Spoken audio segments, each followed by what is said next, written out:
saludar precisamente es la visita aquí de nuestra cabina de radio de La Patria, de Juana Carolina Londoño, representante de la Cámara. Ella es del Partido Conservador y pues está aquí precisamente hoy en Manizales, con mucha ansiedad también, ¿no? La he notado porque el ministro estaba como un poco enredado, el ministro de Justicia, para llegar, pero finalmente pues tenemos la noticia de que sí, que ya está en camino. Pues muy buenos días, representante Juana Carolina Londoño. Francisco, muy buenos días, un saludo muy especial para ti y para todos los caldenses que nos escuchan.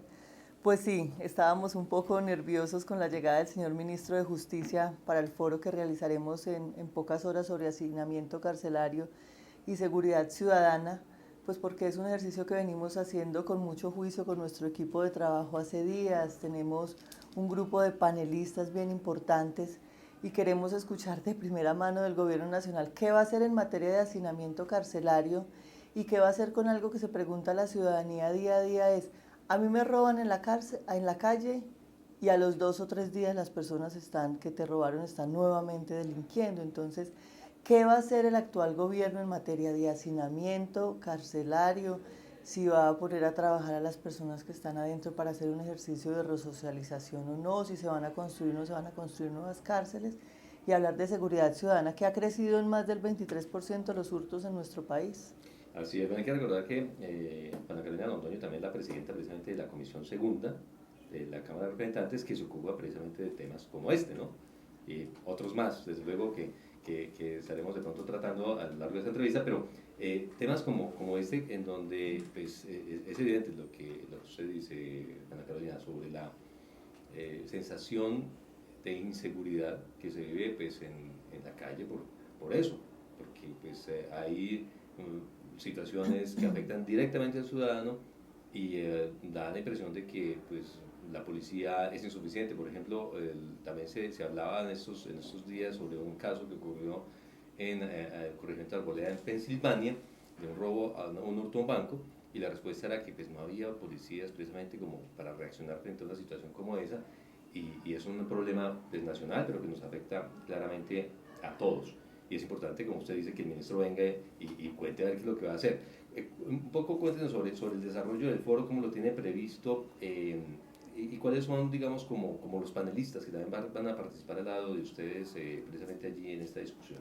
Bueno, en el foro estará el señor ministro de Justicia, el doctor Néstor Osuna, estará acompañándonos también el señor gobernador del departamento de Caldas, el doctor Luis Carlos Velázquez, estará el comandante de la policía de la ciudad de Manizales, nos acompañará también como panelista el procurador delegado del departamento y por último estará un abogado penalista muy reconocido en la ciudad, el doctor Rafael Mejía.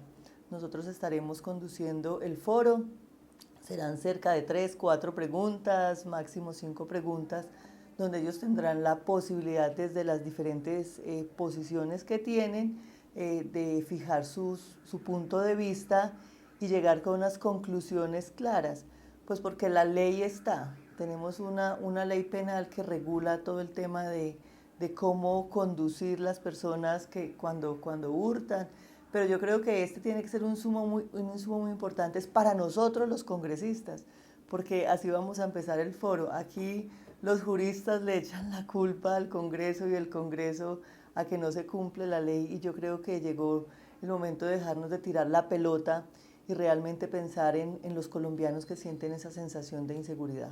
Y es que una cosa va ligada a la otra, ¿no? Porque la queja de la policía muchas veces es que, por ejemplo, cogen al que robó en la calle, que atracó inclusive de mano armada y demás, con agresiones a los ciudadanos, y los llevan inicialmente pues, a un centro de reclusiones, digamos, en lo que llaman normalmente la gente los calabozos, ¿cierto?, de la policía, digamos, o la unidad de protección, y luego pues terminan, digamos, allí pasando una cantidad de tiempo sin que se resuelva porque no hay espacio en las cárceles, ¿cierto? Es un asunto bien difícil, precisamente que con la infraestructura que se tiene hoy, con la política que se tiene hoy, pues no se ve como fácil de resolver. Sí, esto es una cadena y por eso tocamos los dos temas, hacinamiento carcelario y seguridad ciudadana, enfocado mucho en el tema de hurto callejero.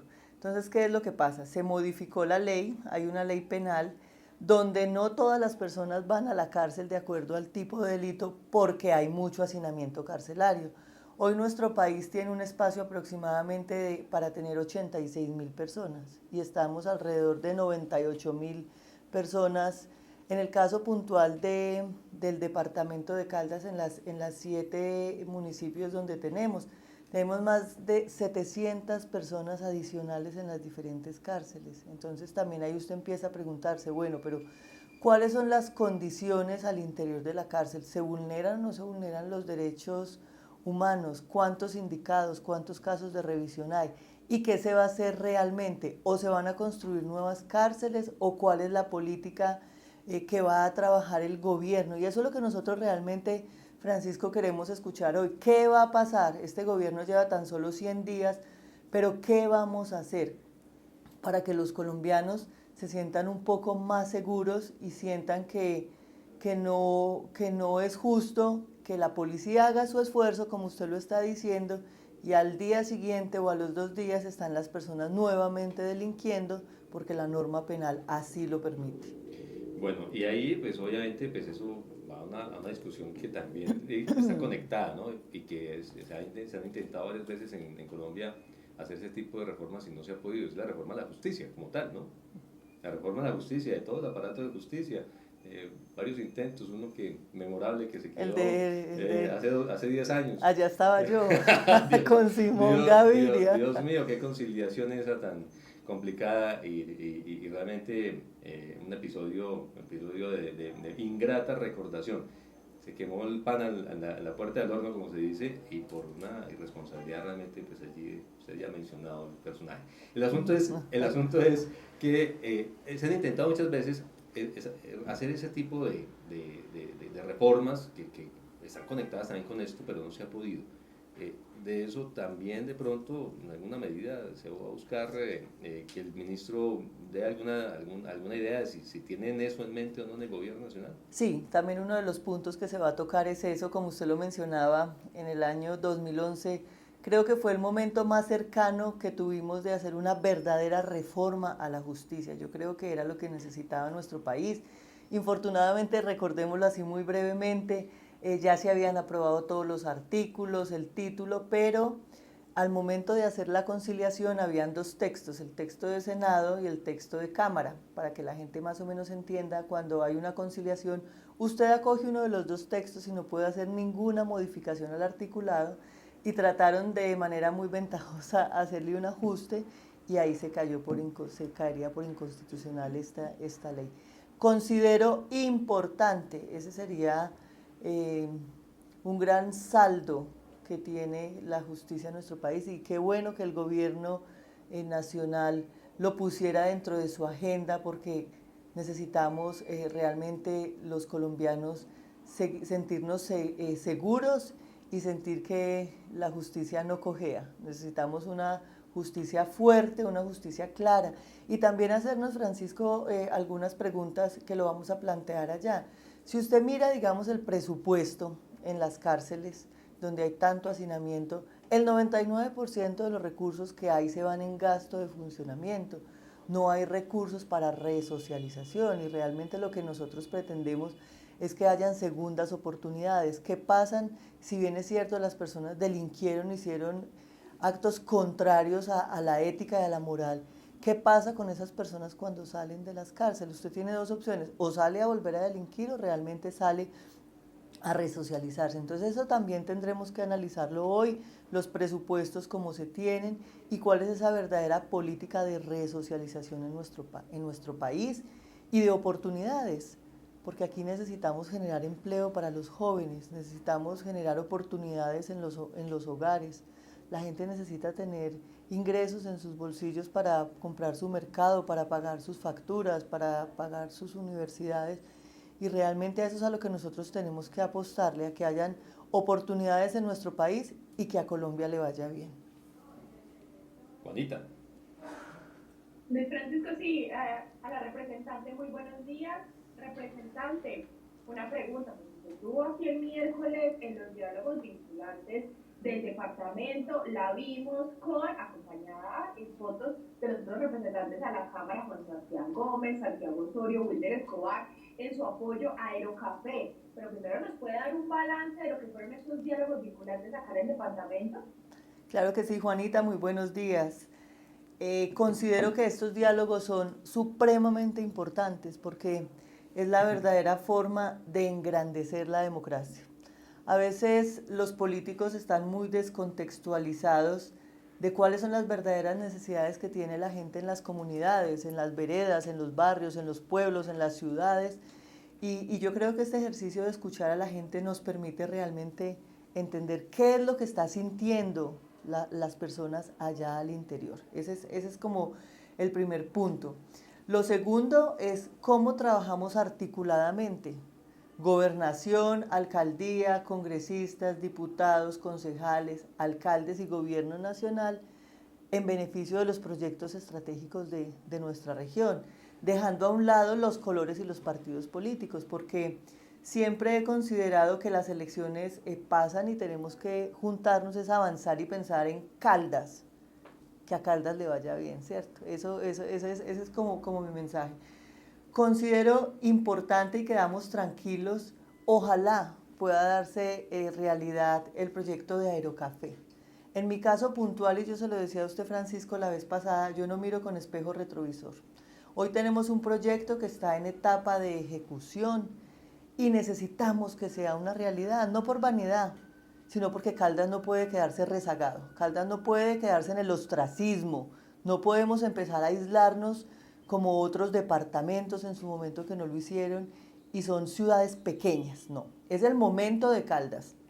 Cuando usted mira y se pone un aeropuerto en cualquier parte del mundo, ¿qué genera un aeropuerto?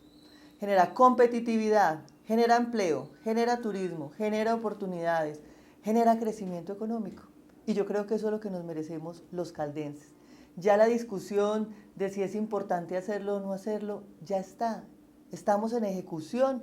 Tristemente, un contratista que se ganó esa licitación pública incumplió, ya pasó. ¿Qué necesitamos? El visto bueno del gobierno nacional para continuar con la ejecución del proyecto. La plata está guardada en una fiduciaria.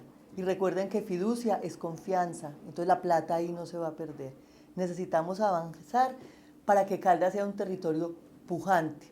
Ya para finalizar la pregunta que tú me haces, también se habló del proyecto de los cables, que también es importante que se hagan. Necesitamos revisar el proyecto del puerto multimodal de La Dorada, que por su ubicación estratégica nos genera muchos beneficios competitivos a nuestro departamento. Necesitamos revisar el tema de las vías del oriente de Caldas, que ya de entrada su ubicación geográfica por su lejura necesita que lo miremos con unos ojos diferentes. Necesitamos un hospital en Manzanares, y eso lo planteaba en la reunión con el ministro y con el doctor Luis Fernando. Necesitamos solucionar el problema de Supía Caldas, 1.300 familias hace más de 75 días y respuestas no hay. ¿Qué les he dicho? Paños de agua tibia no, hagan un proyecto que siempre se ha pensado que es el malecón del río, solucionan la problemática desde San Lorenzo, Río Sucio hacia Supía y generamos un proyecto turístico ambiental alrededor del río, como cuando yo estuve presidenta de Fiducoldex, y que puede hacerse. Se hizo el de Montería y se hizo el de Barranquilla, que es una oportunidad. Entonces yo creo que tenemos que pensar en grande, y es cómo realmente posicionamos a Caldas y generamos oportunidades de ingresos, que es lo que los caldenses necesitan. Pues muy bien, representante. A propósito de lo que usted dice, que hay que pues, trabajar en equipo y demás, yo recuerdo que usted en campaña era muy crítica precisamente de Gustavo Petro, del gobierno de Petro y todo este tipo de cosas, de la posibilidad, digamos, de que Petro llegara a la presidencia. Pero pues ahora yo la veo muy cercana al ministro, también, bueno, no solamente al ministro de Justicia, que lo trajo aquí a Manizales hoy, sino al ministro de Defensa y en general, digamos, tejiendo relaciones cercanas precisamente con el Ejecutivo. Digamos, ¿cómo le podemos explicar eso a los oyentes? Digamos, bueno, lo primero, y hay que aclararlo, que no suene a que me acomodé, ¿cierto? Sí. Eso es lo primero, son dos hechos. Yo soy una mujer muy clara y una mujer con mucho criterio en mi vida y nada y nadie me lo va a cambiar. Yo no apoyé al presidente Petro y tuve mis propios candidatos, pero hoy es una realidad. Él es el presidente de los colombianos, es lo primero. Lo segundo, yo estoy en una comisión que es la Comisión Segunda y estoy de presidenta de esa comisión. Maneja unos temas importantísimos y es defensa y seguridad del país. Manejamos toda la parte de comercio exterior, Ministerio de Comercio e Industria, toda la parte empresarial, todo el crecimiento económico. Pero adicionalmente manejamos todo lo de frontera, toda la parte de relaciones internacionales, de política internacional. Entonces ahí yo tengo un reto muy grande que no solo es Juana Carolina, sino representar 20 congresistas que estamos en la comisión y hacer debates serios y juiciosos en beneficio de los colombianos. Al respecto, ¿yo qué le digo de la pregunta? Lo primero es que esperemos que al presidente le vaya bien, por el bien de todos nosotros. Lo segundo es que tenemos que tener un margen de espera, porque él ha mandado unos mensajes positivos y otros que los está enderezando. Ejemplo, en el tema de compra de tierras, antes de elecciones decían que no se iban a expropiar como Venezuela. Pues hoy lo hemos sentado con José Félix Laforí, que es uno de los mayores opositores de extrema derecha de Colombia, con los 20-25 hombres hacendados más importantes, revisando cómo comprar la tierra para cumplir el primer capítulo del proceso de paz. Entonces, ahí él ya ha desvirtuado a muchos, inclusive a los de la misma derecha. Yo no he sido de derecha, de extrema derecha ni uribista y no seré petrista. Yo soy una mujer de centro que fijo mis posiciones basadas en mi criterio y en lo que yo considero que está bien para el país. Entonces, ese es un primer punto. Lo segundo es que yo siento que el presidente ha ido entendiendo que él ya no es congresista y que no es hacer oposición, que una cosa está en el Congreso haciendo oposición y otra cosa gobernando, y que paulatinamente él ha ido entendiendo la dinámica de que abrir su boca y fijar posiciones políticas o económicas generan repercusiones positivas o negativas en materia de política y de economía. Entonces, eso también lo hemos visto, ya está hablando diferente el señor ministro de Hacienda en torno al tema de exploración y de explotación. ¿Qué necesitamos? Que se fije una posición clara. También hemos visto a la señora ministra de Salud, que era ranchada, perdónenme la palabra, en su momento diciendo se acaban las EPS, bueno, muchas cosas. Ahora está diciendo se hará un análisis juicioso, se revisará, no pasará nada con las con las prepagadas, con la medicina complementaria. Entonces, una cosa es cuando usted dice antes de y otra cosa cuando está dentro. A lo que yo quiero concluir es, en mi caso puntual, yo sí le quiero dar un compás de espera y ojalá pueda hacer buenas cosas por el país. Ahora tiene unos recursos y lo decía hace poco en un trino que yo puse de los 100 días. Tenemos que esperar que pase del dicho al hecho en beneficio de las 22 millones de personas que la están pasando mal en Colombia, en pobreza, en extrema pobreza. Más de 3,5 millones de colombianos no comen sino una vez al día. Entonces yo creo que eso es importante y mientras él no haga cosas que yo vea que está bajo ese modelo venezolano, creo que tendremos que darle un compás de espera porque al menos buena voluntad sí puede tener. Que tenemos que revisar algunas repercusiones económicas que se han generado en torno a lo que él ha dicho, claro que sí, y estaremos atentos a hacerle seguimiento. Si ustedes miran las votaciones, hay cosas que yo no he votado, así el partido esté dentro del gobierno. De hecho, lo manifesté en su momento, a los 8 días de que el presidente ganó, el Partido Conservador firmó una carta de los 42, solo 4 no la firmamos, yo no la firmé. Cuando en su momento se dijo que si queríamos ser independientes o estar dentro del gobierno, yo propuse que estuviéramos en independencia, pero son las mayorías del partido. Y sí que quiero decir que las personas que le hacen seguimiento al tema, pues vean que en la reforma tributaria, el Partido Conservador defendió muchos intereses que necesitaba que se defendieran. Defendimos todo el tema para que no se grabaran las pensiones en Colombia y yo se lo manifestaba. Ese es un boquete que usted jamás puede abrir porque hoy lo pueden hacer con pensiones de 10 millones, pero en la próxima reforma tributaria la meten a 8, después a 6, después a 4 y al cabo de 5 o 6 años los únicos que no hubieran estado grabados eran los del salario mínimo.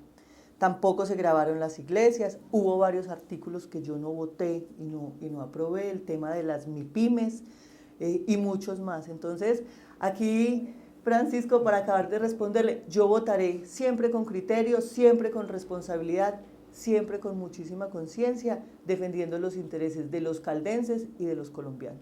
Pues muy bien, una explicación muy sensata, la verdad, que da la representante María Carolina sobre este asunto. Ya se nos acabó el tiempo, infortunadamente usted también se tiene que ir para el de Teatro Fundadores a esperar al ministro. Le agradecemos mucho, desde luego, que hubiera estado aquí con nosotros. Muchas gracias y les estaremos contando las conclusiones de este foro, que creo que es muy importante para todos los colombianos en materia de seguridad y de impunidad.